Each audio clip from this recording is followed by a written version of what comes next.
Oh, wait a second, wait a second.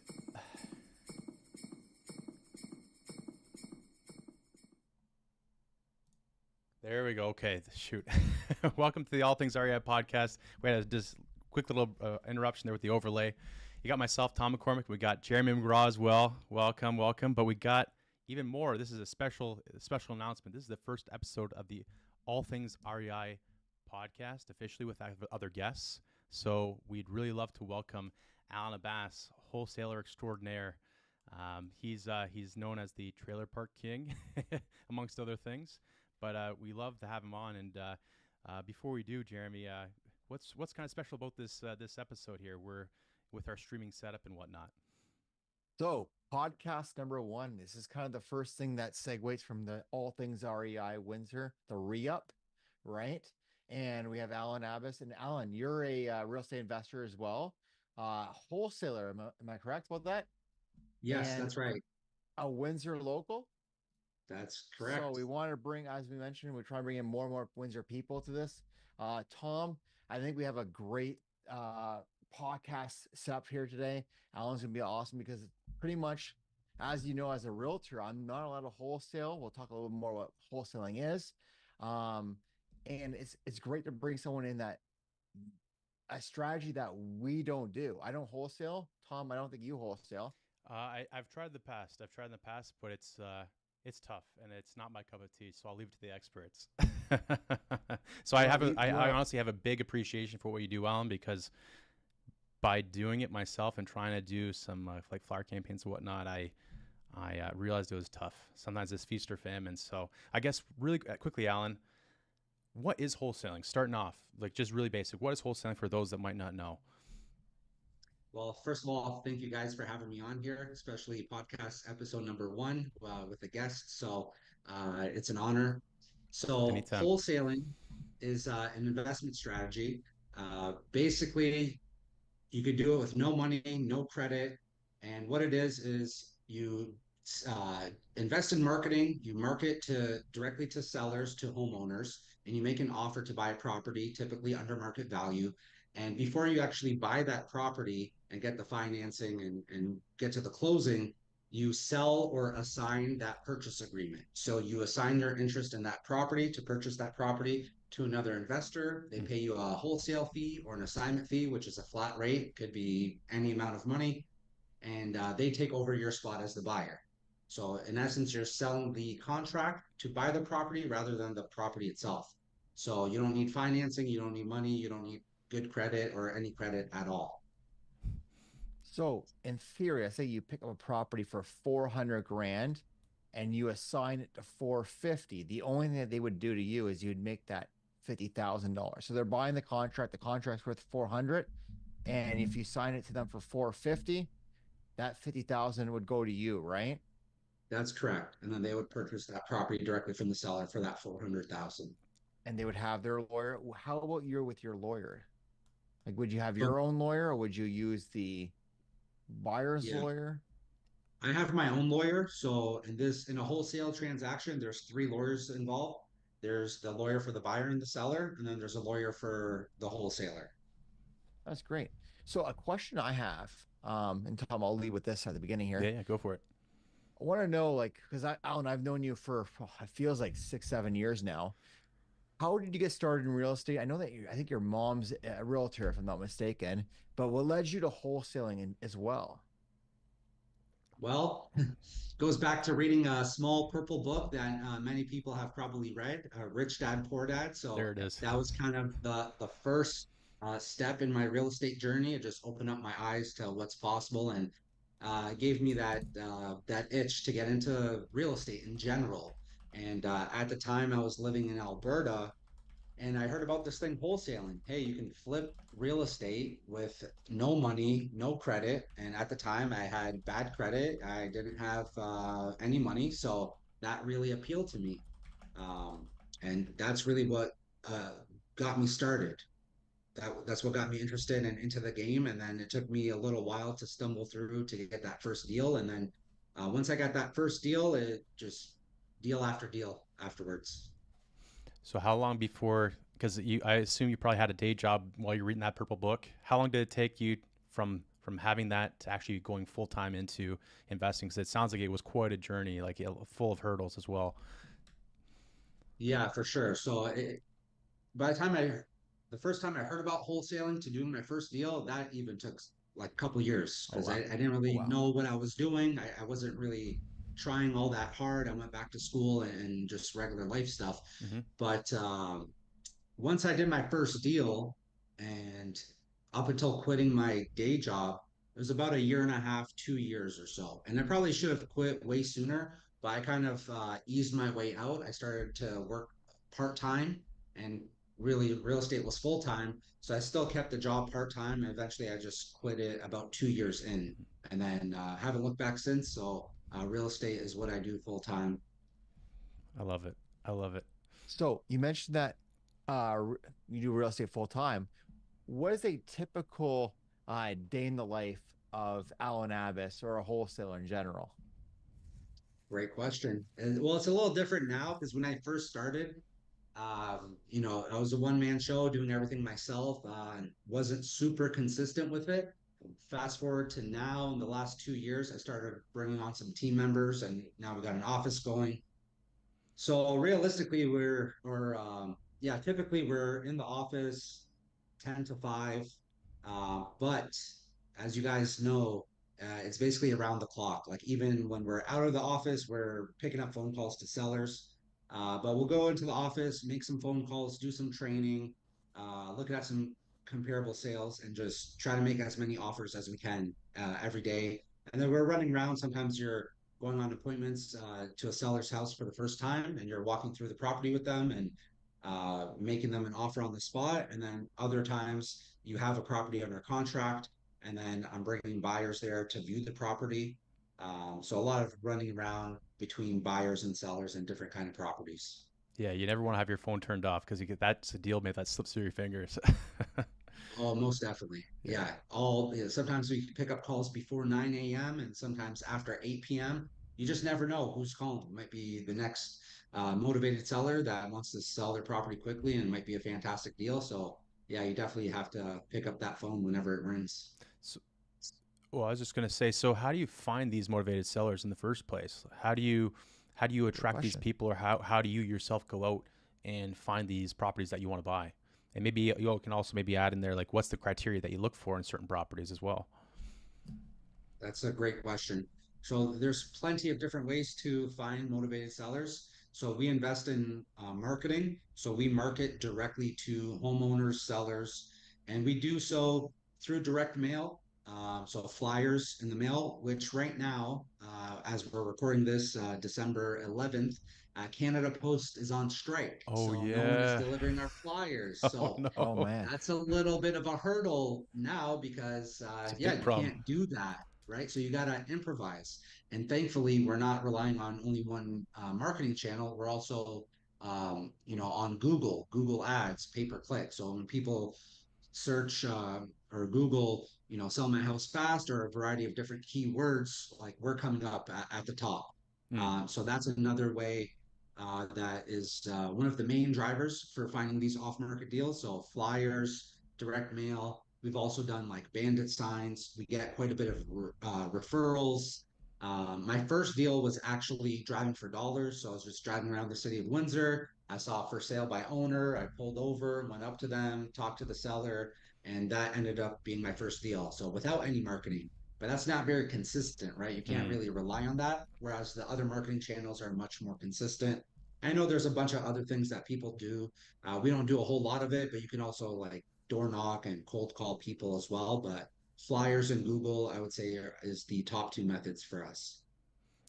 Out of That's curiosity, great. how many flyers, if you were doing flyers, would you send out in like a in one blast, or does it really depend on specific areas? I'm assuming too. Like, Yeah, definitely the area, but it's a volume game. Like a lot of people will find these influencers, these gurus after out of the US, and the way that they wholesale in the US, which is the stuff you see most common on social media, it's not really applicable in Canada. So it's right. the same idea. It's just a different way to go about it because in the US it's all public information, so you can literally get a list of people that are going through foreclosure or a variety of other things and target those people. Whereas in Canada, it's all private information. So we don't have that luxury. So we just send out marketing to basically everyone, do a very broad blanket approach. And we really send out tens of thousands of flyers. So I've never sent out less than 10,000 flyers, which that's not a whole lot. I don't think we would even go that low, really, because you need just a mass campaign, sending out tens of thousands of flyers, and then you're going to have dozens of phone calls, and then most of those are not really motivated sellers. Their property does not fit the criteria. So I think one of the last campaigns we did 60 or 70,000 flyers in 1 month. Wow. And we really look for fixer upper properties. They got to be off market, not listed with a realtor. Now, sometimes they are listed, and sometimes the seller is willing to cancel that listing and sell to us if it makes sense. But typically, it's a fixer upper or investment property, so duplex, triplex, fourplex, etc. We have done wholesale deals with something more turnkey, but those are more rare. And basically, what we're looking for is buying properties under market value. I like it. You've basically talked about how you find your leads and what strategies you do. And the fact that you send out so many flyers is huge because as a realtor, I work with a lot of investors and a lot of people that have gone to the wholesaling gig, they're they do the part-time as well, as you mentioned, and they'll send off like 5,000 flyers and they will get maybe a response or two. Like you said, there's a lot of dead weight, but then they'll stop after a month or two. And I'm like, you can't stop. And it's, how do you ever, do you go, because you said you're sending out 60,000 or so flyers. How many, out of 60,000 flyers, how many phone calls or leads do you think you would get from that? Just to kind of give an idea, because there's probably people that are going to be listening to this call that they're thinking about getting into it, or maybe they've done it in the past and they just don't. They do 5,000, 10,000, and they stop. Yeah. Yeah, I mean, it definitely depends on the area and whatnot, but like when I first started and the flyers weren't super popular, I got like over 100 phone calls off of 10,000 flyers, which in hindsight, that's really, really good. Of Now we course. might spend 50, 60, 70,000 flyers. We probably, Uh-oh, I Oh, think we lost down there. we lost sound. Oh, he's There, back. he's There we back. go. He's back. Maybe the lights went on in so, your office for a second. so, You said about 50, 60,000 flyers. You mentioned the 10,000, you got about 100, but those are just 100 potential calls. yeah, so you get a lot of people that want market value Of or course. above market value, or you get people just complaining. They think you just brought the flyer directly to their house and they're upset for some reason. I'll never understand that. But so you get a lot of tire kickers, all sorts of people call. You might even get contractor, hey, I got your flyer, I'm a contractor. So not all of the people that call you are actually qualified leads. So the last time that we did that 70,000 flyers, I think we had about 30 something like leads. So imagine 70,000 flyers and only 30 leads. It's not a whole lot. That's why we have to do mass mailing to get that response. But all it takes is one or two deals that you get and convert and do a wholesale transaction to basically get a return on your marketing dollar investment. So that's what we're really looking at. How much money are we investing in marketing and how much are we getting out from the wholesaling? That is a I huge want to lead. KPI. Oh, sorry. Go ahead, Jeremy. Yeah. No, no. Basically, the question I have leading into this is like, so let's just say that you get a phone call, and you get a bunch of these phone calls. How do you, I guess, how would you talk with these potential these sellers? Because I guess a lot of them are going to be distressed sellers. Either they're going through some type of issue or family situation. It could be they're a hoarder. There's a lot of situations that they don't want to work with a realtor. I've noticed in the past. Um, how do you navigate that situation? Yeah, definitely you have to qualify them on the phone. Like that's the first step on that initial phone call. Like we said, there's a bunch of different kind of people that are calling you. Some people are just curious or thinking about selling. So we just want to qualify them and see who is a qualified lead? And a qualified lead is just anyone that is owns a property and is looking to sell it. It might not fit our criteria, but that would be a qualified lead. And then we would analyze each property and then make an offer and see if that's a good fit. I Gotcha. like Yeah. it. Oh, sorry. Were you gonna say something, Jeremy? No, I Sometimes I said I can't like hear it. through my thing. Yeah. Oh yeah, no worries. So once you qualify the lead, what are you kind of offering them as well? Because I know with some wholesalers you're offering cash. What like can you offer quick closing? Like what kind of is your proposal to them to incentivize them to sell to you versus maybe another wholesaler or going with the realtor? Like what draws them in to start actually even calling you in the first place? Yeah, that's a great question. So some of the basics is no commission, no fees, because we position ourselves as the buyer. So opposed to a realtor is looking to find you a buyer, they're charging you a commission. So a lot of people, they don't want to pay that commission. So they'll sell to a private buyer like us. And we also offer like a no hassle sales process where they can leave unwanted items and junk behind. So like Jeremy pointed out, a lot of people not a lot, but some of them are hoarders. Some of them just imagine just living in a home for 20, 30 years. We accumulate a bunch of stuff. It Yep. becomes very stressful for some people to think about moving and they have all this stuff. They don't know what to do with it. And especially if they're downsizing, like, where's it all going to go? So we Mm, say, hey, don't worry about it. Leave whatever you don't want behind. No commission, no fees. By the way, we offer a flexible closing date. So typically, if you put your house on the market, you sell, you got to be out by that date. It's got to be in broom swept condition. With us, we understand sometimes people want to sell, but they don't know where they're moving to. mm. So if they take longer to find another home or a rental, hey, no big deal. Just let us know. We can extend the closing. Or on the opposite spectrum, sometimes people find a home sooner than anticipated. And they say, hey, I found a home. Could we close sooner? And we can move that closing date. So we're very flexible in that regard. So those are like the most common reasons. Also, privacy. It's not going on the open market. We're not putting a lawn sign. We're not doing open houses. No inspection typically. So we really try to make it as convenient as possible for the seller. Nice. Yeah, I think Like, that's a huge thing that sellers really appreciate because if you're in that distressed situation, you can't bear any additional stress. So they're just looking for a way out, and you holding their hand like that and offering them some, I guess, almost in a way, comfort and the saying, "Hey, we got you. We can hold you by the hand." That's huge. And I think that maybe also helps them trust you more in terms of actually selling because they know you'll do A to B to C all the way to Z. Yeah, absolutely. And also, sometimes we offer to help people find a place, especially like the older folks. Nowadays, all the rental listings are basically online, right? You're going to check Kijiji, you're going to check Facebook Marketplace, you might check realtor.ca for leases.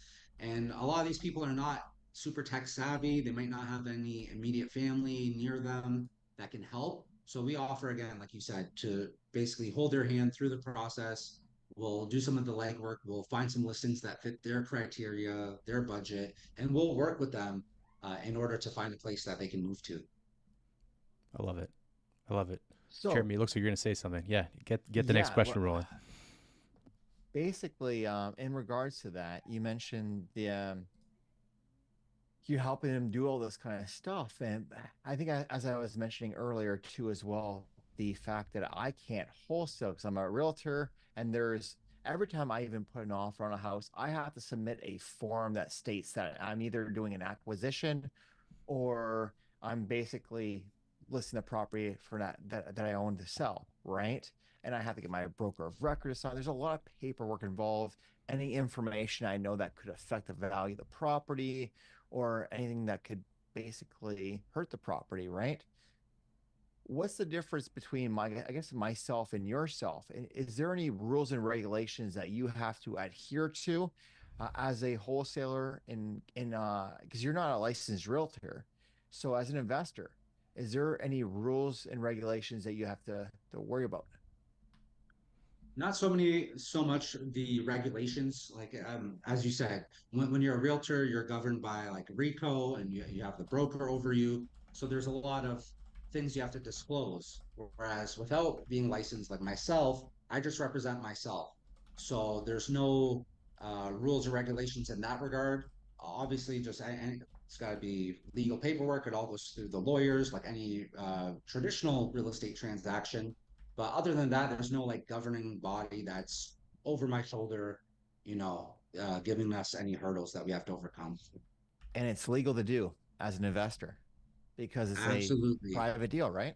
Mm-hmm. Yeah, it's absolutely legal. So I think some people get a little confused because you definitely there's something called brokering real estate without a license. So that is illegal. If I try to find a buyer and a seller and I match make them, I can't do that because I'm not licensed. What makes it legal is I have equitable interest in the property because I have an accepted offer with the seller. So once you have the accepted offer, you're covered. Very, very good point. Thanks so much, Alan. Yeah, some people might say that's the Wild West, but I say that's fantastic that you can achieve that without having to, and no shade to Jeremy, having to go through all this additional education. It's a great way for newbie investors, even, or someone who's just wanting to get started in real estate, just to hop in. I think this is one of the easiest barriers to entry in terms of what you can do, because you don't need a lot of money down. All you need is basically just time and consistency and grit. Absolutely. Yeah. So, I was going to just say, so we're this far in the transaction process. We've got them calling you now. So what's the next stage? Do you are you booking a showing? Are you having a follow-up calls many times? Like, how do you keep track of all these people that come to you? And then how do you manage all these different deals? Because I'm assuming if you send 60K flyers, even if 1% of those call or less, it's still going to be quite busy. So how do you do that? Yeah, that's a great point because sometimes it does get overwhelming, especially when we do the flyer campaign. All those people are typically calling you around the same time. There are those that hang on to the flyer and will call you 6 months later and say, "Hey, I've been holding on to your flyer," but it can get overwhelming because you got all these people calling you and then you're taking each one through the process and looking at, hey, which one is a good opportunity for us? And you don't want to miss out on any of the leads, right? You spend a lot of money on the marketing, so you do want to capitalize on everything that comes through. So there's software for that. We have a CRM that tracks the leads. We have a um, phone app that will track the phone calls and records them. So there are things that we can use technology wise to keep things on track.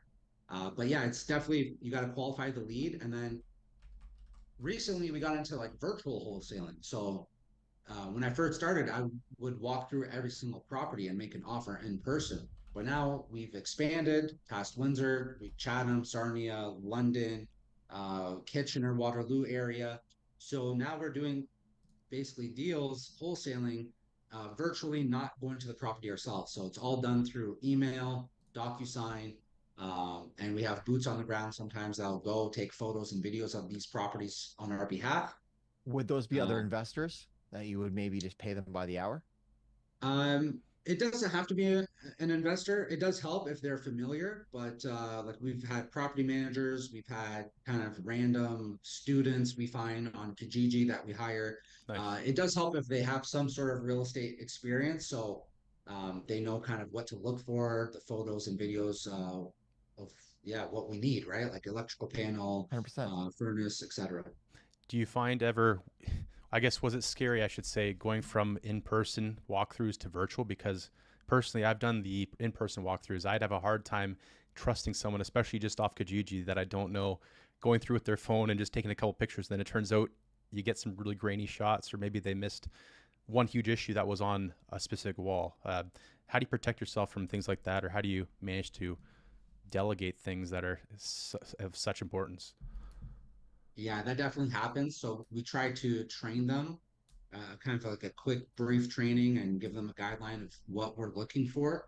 And since then, we try to stick with people that are more familiar. Again, they might be a mortgage broker or a realtor, Hmm. property manager, etc. We'll just pay them like a flat rate, $50 for an hour. It might only take 30 minutes and still pay them for the full hour, for example. Um, and it's a conditional offer. Typically, it's a conditional offer. So if you don't have a buyer, you're not on the hook. You can walk away. And we explain that to the seller. Hey, this is a Hmm. conditional offer.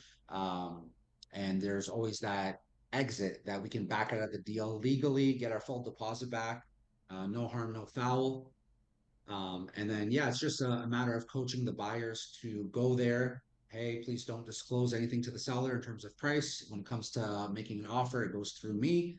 But feel free to go there, view the property, and we would coordinate that. And then we'll basically talk to the buyers afterwards and see if they're interested in making an offer.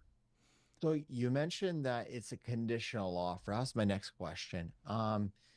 Is there any time that you would consider going with a what we call cash offers, but I guess you would say clean, no condition, no mortgage, no inspection offer?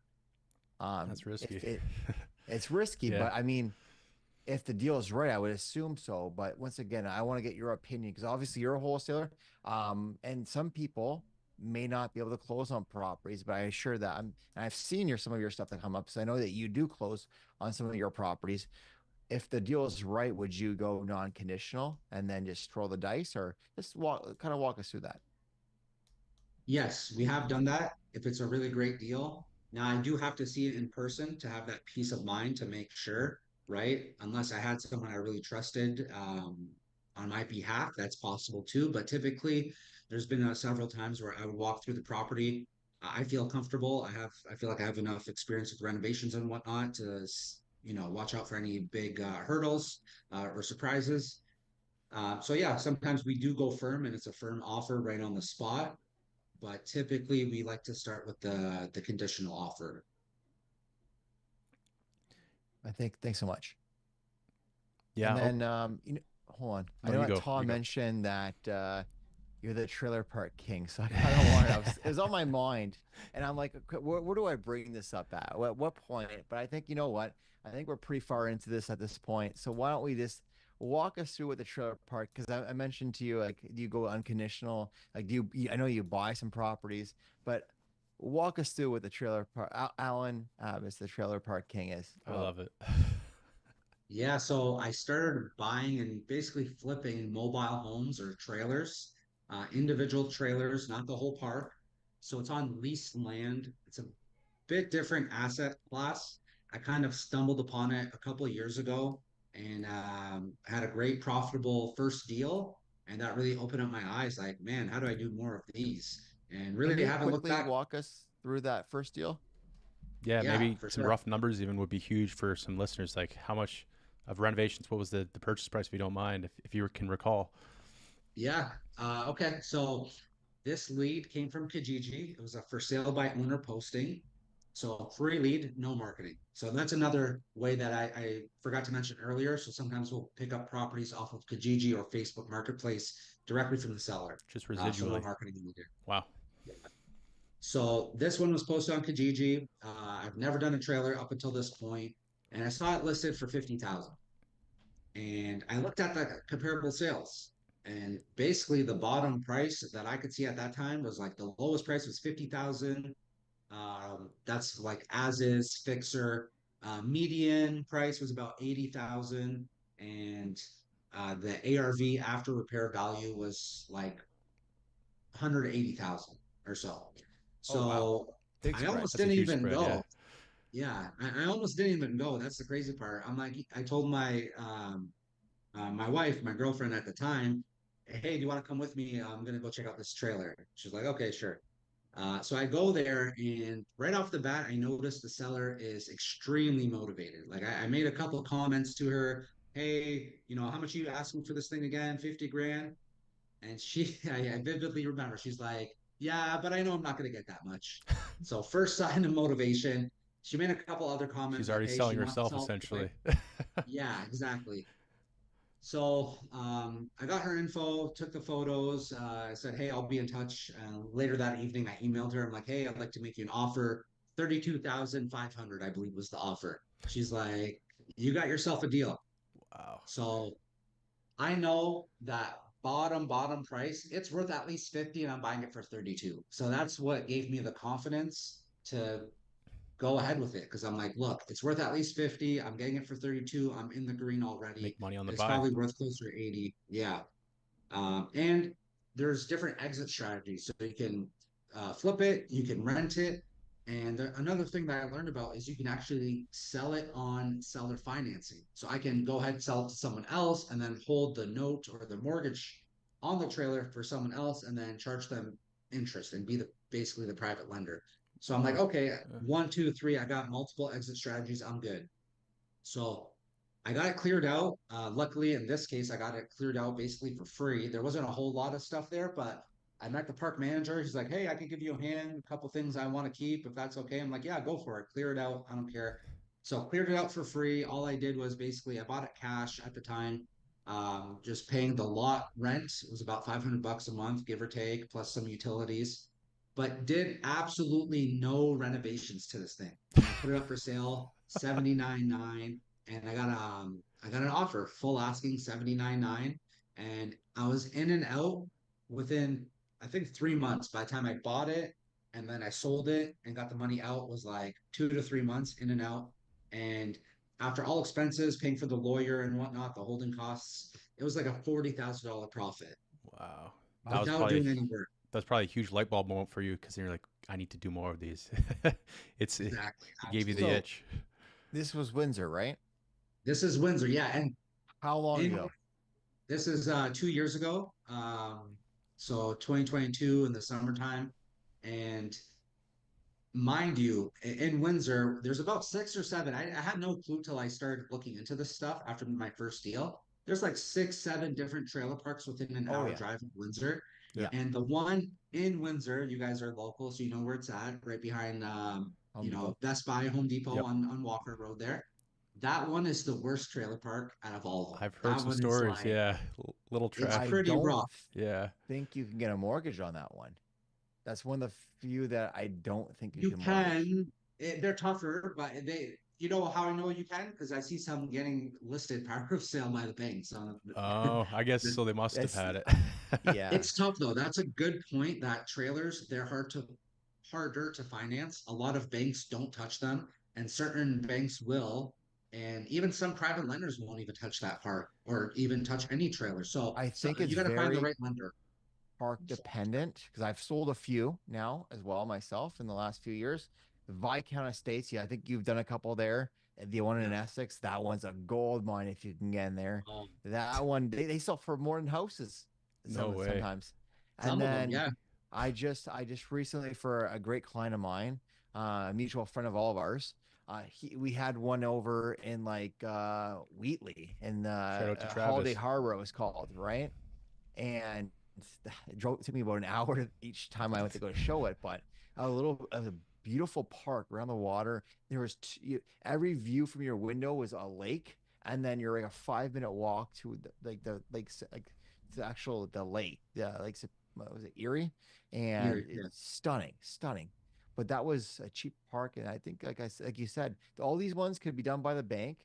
All you need is a serial number, but what I was told by the mortgage lender was that one was a bit tougher because some of the parks will have additional issues. Like they'll have this one right here. They have to hold, even though there's a mortgage on it, if you don't pay your fees, they have the first right over a mortgage, and some banks don't like that. But I know that the one in Essex, the one in Lakeshore, there's one in Lakeshore as well. Great parks Hmm. to sell, and they sell quick. Interesting. So, how many trailers have you done now, Alan? I think I just did 7 or 8 in the last 2 years 2 years. or Wow. so. You are the king. Yeah, yeah. No, it's been great. Yeah, I love them. It sounds like too, like Jeremy, you're saying that go quick, and if you've done so many of those, Alan, are you finding popularity is increasing maybe because of the housing prices kind of shooting up? It still seems like that it's that starter home affordability range that sweet spot. Like Well, what 2 years ago, we're at the peak, and he sold it for 80,000 bucks. I know, yeah. But did you do renovations on that one? Sorry to interrupt, but did you No, do it's okay. renovations, or do On you that just on sell that it as first is? one, no, sold it as is, no renovations Just at flip the all. rent And how back much on were you in market. for? Some other. Like a few thousand, maybe. Because cleanup in your lair. Yeah, the park manager cleared it out for me for free, actually. But so that was like more of like a wholesale, buy it private and then sell it on the market. And we have done others where we've done full renos. And but that's a good point that I want to make that I almost forgot to mention is when I was first looking at that very first one, and I wasn't sure, right? It's like if uncharted territory for me. Right. But I saw the comps, right? When you look at comparable sales, that's what gives you that data to make a decision, right? Mm-hmm. There's a lot of, especially in our area, I can't speak for the whole country, obviously, but with these 6 or 7 parks, there's a lot of sales. So I like to say it's a very liquid market because, like Jeremy pointed out, a lot of them are selling. They fly off the shelf. They sell pretty quickly, surprisingly. So Wow, I would have never again, guessed. Yeah. you would never guess, right? And Yeah. trailers, maybe we don't want to live in a trailer, but it's not for everyone for sure. But there is a strong demographic that likes them, right? A lot of senior citizens, they want to downsize. Maybe they don't want to get Mm, stuck in an apartment. that's a You kind great of have point. that home ownership feel, but it's at a reduced cost and less maintenance. So there's definitely a large buyer pool that's what they look for, and the affordability, right? Not everyone can afford a $500,000 house, but they could afford maybe 150, 180, $200,000 mobile home. They're Huh. not small either. Some of them are about 700 square feet or so. I've seen even larger. I think some of them I've seen upwards of like 1,200 square feet. They're the size of a house for most of them. And they have it. When I was advertising as a realtor, I'm selling them as basically condo equivalents at like a fraction of the price point because when I had one up, I think last year in Essex in Viscount Estates, it was like 225 was their list price. The equivalent condo on in like East Windsor or something like that was like $350,000, and the condo fees and the park fees were the exact same per month. And with the condo, you still had to pay property taxes. The mobile home, the property taxes were included in in your I mobile was all park wrapped in fees. one. Gotcha. Yeah, it was really good. Huh. S- So now that you're doing the mobile homes all over Essex County, it sounds like, are you also expanding that in terms of your houses as well that you're wholesaling and buildings? Like how far is your reach, or are you extending for all your wholesaling deals right now, Alan? Yeah, for the wholesaling, we've basically expanded Windsor to Kitchener, Waterloo area and everything in between. So Wow. Chatham, Sarnia, St. Thomas, London, Kitchener, Waterloo. We'll look at anything in Ontario. So sometimes we get leads like way up north, Sault Ste. Marie, North Bay. We'll take a look at it. We'll try to wholesale it. But the properties that we own, we flipped in Chatham and got a mobile home in Sarnia actually. But I also got some rentals, and the rentals, the multi-family rentals, are all in Windsor. So that's Gotcha. kind of how I Because that way you divide the self-manage, I territory. assume. Actually, I hire a couple of managers. Oh, So there you go. um, Good, good. I yeah, guess you're too I busy don't with like your to own deal your with own the business. yeah, I don't want to deal with tenant phone calls. I just don't have the patience for that stuff. I'm not super handy, so I don't want to. I'm not going to run there and fix their toilet. I'm just going to hire someone and send it. And I just want to focus on The doing more business. wholesale No, deals. no, that makes Yeah. sense. I guess I meant more so I should have said it's in your backyard. You can actually see and you know the neighborhood, you know Windsor. That's perfect. Yeah. Yeah. Yeah. I guess are you finding because now that you're branching out, it how's the Windsor market itself though? Is it still strong or do you see it's harder to get deals nowadays compared to even 2 years ago? Like how's your feel for what you're seeing out there? Yeah, I definitely noticed a big change in the last 2 years. I'm sure all of us have, right? Compared to the peak of the market. So going back 2 years, it was actually harder to find deals because sellers knew they got kind of cocky, right? They knew in Windsor, you put on the market, you're getting 100,000 over asking. Like Right. the market went crazy, right? It was in a frenzy. The buyers were plentiful. Buyers were buying everything left and right. So fast forward to today, basically the opposite has happened. Now sellers can't sell their property on the market. They're definitely not getting 100 grand over asking. They might not even sell it. Like only less than half of the listings are actually getting sold. That's what a lot of people don't talk about. The more than 50% become stale, they get canceled, they get suspended. They get There's just so relisted. much Yeah. inventory. Yeah. So right now we're getting a lot of sellers coming to us and saying, "Hey, I need to sell my house." So the deals are plentiful, but the buyers, due to interest rates, maybe some people got burned when the market tanked. The buyers are more careful. They're not buying everything like they used to. They're really sitting and waiting Some people just left altogether. But the people that are still in the business on the buyer side, they're basically still buying, but they're only buying the very best deals. They're not buying everything like they used to. Oh, they're pickier. They're being a bit more choosy. Yeah, very much so. Hmm. How do you build your buyers list? Or maybe that's sorry, what you were going to ask Jeremy along those similar lines. How do you how do you actually get these people to actually buy from you? Like, where do you find them? How did you propose it to them? Because I think as someone starting out, when I was starting, I didn't really have a buyers list. I think that was one reason why I failed. I only knew a couple people, and so then I ended up closing on it myself. But yeah, how does that work? Just like marketing to sellers, there's so many different ways to market or meet buyers. Now, one way is the old-fashioned way. Just go and network and shake hands. Like go to networking events, like your event, for example, or there's different events in the city. My first buyer that I worked with, local guy from Windsor. He was doing very well, and actually met him in Toronto. I went to Toronto for a real estate event, and I was going there specifically to network. And I got I met this guy, and he was doing very well, and stayed in touch with him. And I told him what I was trying to do, and a few months later, I had that first deal, and I called him like, "Hey, I got a deal. Are you interested?" And he bought my first deal, my second deal, and he ended up buying 6 deals from me in 2020, one buyer. So that's one way. Still works. Go to networking events, you meet other investors. That's, the place to be.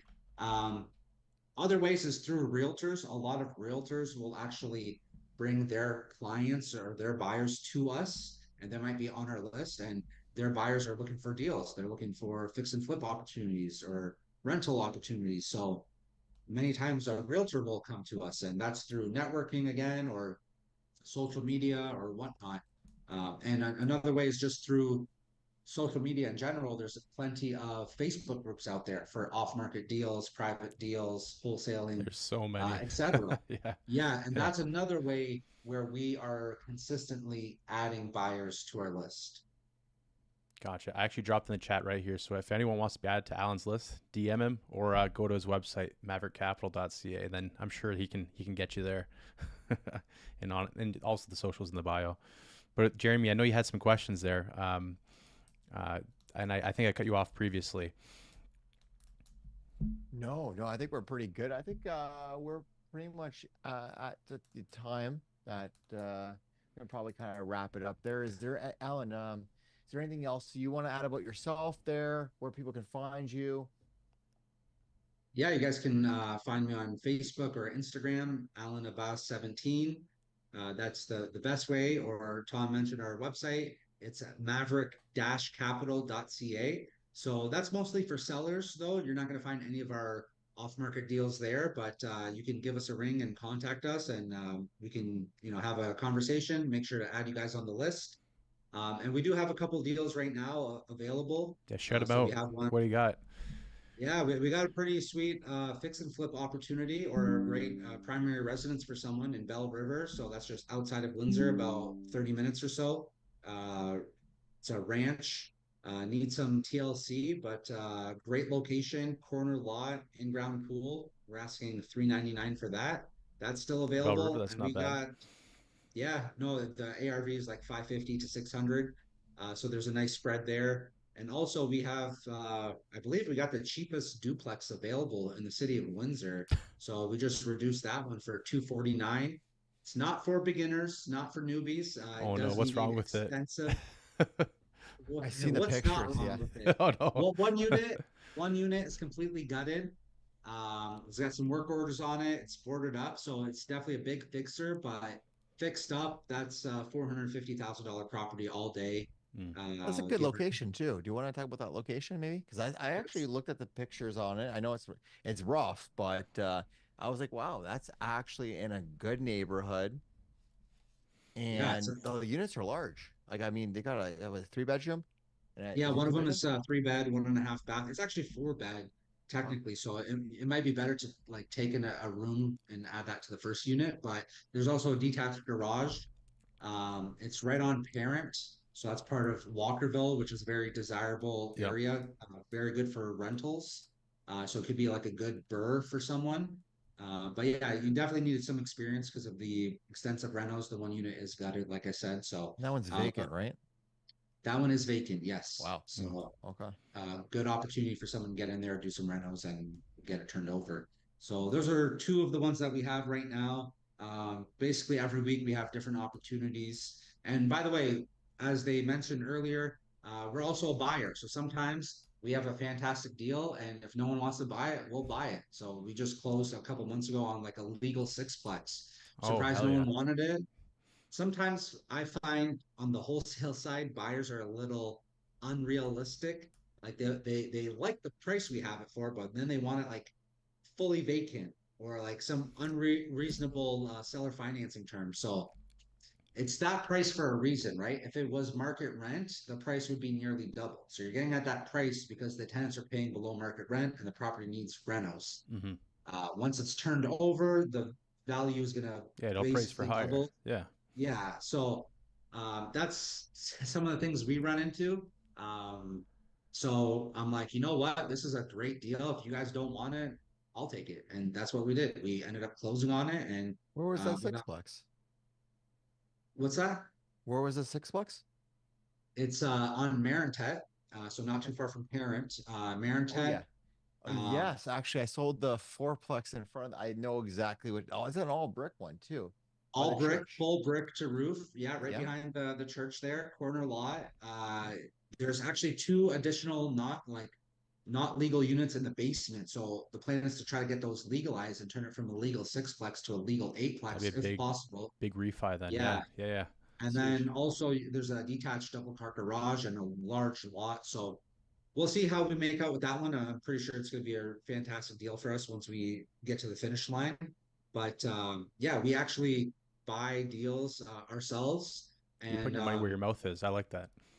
exactly. And we also buy from other wholesalers. So if someone else has a deal, I don't care if we're direct to seller or they got it. If it's a good deal and makes sense, like we'll buy it. We bought one recently from another wholesaler and bought a couple others from other wholesalers. So yeah. Along those same lines, hypothetically, if I found a wholesale deal, but my buyer's list isn't that big, do you ever do anything where you essentially partner together and then I can leverage your buyer's list, but I give you like a big cut of the profits? Do you do anything like that ever? Yeah, absolutely. Great question. We do that quite frequently, actually. A lot of times people don't have the time to put it together a buyer's package or they don't really have a buyer's list. Like our buyer's list is over 2,000 people. We have Nice. about a 50% open rate. So about 1,000 people, give or take, will see the email. And click on it. Uh, That's a good yes, open rate, I think, right? 50% is a good KPI to be hitting. yeah, it is pretty good. I'm sure that'll dwindle down the larger the list grows, but yeah, that's pretty solid open rate. So if anyone has a deal and they don't know they don't have a buyer for it, yeah, we'll definitely work with them, do a basically joint venture on the wholesale and find the buyer and we can split the wholesale deal. Mm. And one last thing, I know the answer, but for maybe people listening, do you also give um, finder's fees or bird dogs? They had to incentivize people. Maybe if they don't want to partner with you, they just have a deal they know they can just kind of toss up to you, but it's not theirs. Absolutely. Yeah. So if someone has just a lead, like they didn't get it under contract, they didn't negotiate with the seller, they're just like, hey, I know someone that has a house, it's off market, they want to sell. If they refer to us, we pay up to $2,500. Typically, it's $1,000 for a single family home and up to 2,500 for a multiplex. So earlier this year, someone referred us to a legal duplex and another unit in the basement, total of 3 units. We were able to purchase that and yeah, we give them $2,500 referral fee, and we've done that many times this year. A lot of referral fees paid out for people just referring us to a seller. So if you guys know anyone looking to sell, refer them our way, and we'll put some money in your pocket. Wow. Beautiful, beautiful. You know what? I think that's a good place to wrap it up. Jeremy, do you want to sign us out? Take us off in the sunset here. So we want to thank everyone again, and once again, Alan Abbas here for being Yeah, on our appreciate you, man. first episode of the All Things REI podcast. And once again, my name is Jeremy McGraw, and I have my great co-host. Tom Take us McCormick. away. Hey, hey. And then, yeah, Alan, once again, you can find me at Jeremy from Windsor on Instagram, Facebook, Jeremy from Windsor, Jeremy McGraw. And then Tom. Yep. Check us out on the All Things REI Instagram as well. But yeah, Tom T McCormick _ But then we got all Alan's socials as well in the show notes, and I'll make sure I guess I'll drop in the comments too, just so it's plastered everywhere, so you can contact him, including your website too. And then I think that's the best way to get a hold of all of us. Sorry, what? Add. I think this is the first time we're streaming live on YouTube. Yes. I mentioned that earlier. We're streaming live on YouTube right now, Facebook. Say hi, YouTube. I'm gonna post that in the chat right now. We want to try to get the Insta. We want to have the trifecta going. So we're learning how to do this. We're so much having fun right now, trying to figure out how to get on YouTube, Facebook, and Instagram. But right now we're on Facebook, we're on YouTube. So if you want to do that, you can subscribe to us on YouTube. Please do that. And if you're not part of the All Things REI Facebook group, join us. We have great investors like Alan and myself, Tom McCormick, and we have buyers, sellers, everything. And we're always here to help each other out. It's that your network is your net worth. Invest, learn, grow. Invest, learn, grow. And actually, as a side note, one last thing. I know we keep dragging this ending off, but stay tuned. Eventually, sometime next year, we're planning something with Alan, doing a meetup as well. So we do the property tours. So we think we really like to show local investors specifically with their properties. And Alan's been OG, so stay tuned for that. But the only way you're going to know about all these events and all the happenings is by joining the group, like Jeremy said, and subscribing and just following along. So again, Alan, thanks so much, man. And thanks, Jeremy, for co-hosting, having some sweet questions. And yeah, looking forward to doing some more of these in the future. All right. Have a good night, everyone. Until next time. Take care. Till next time. Thanks, guys. Thanks for having me. Anytime.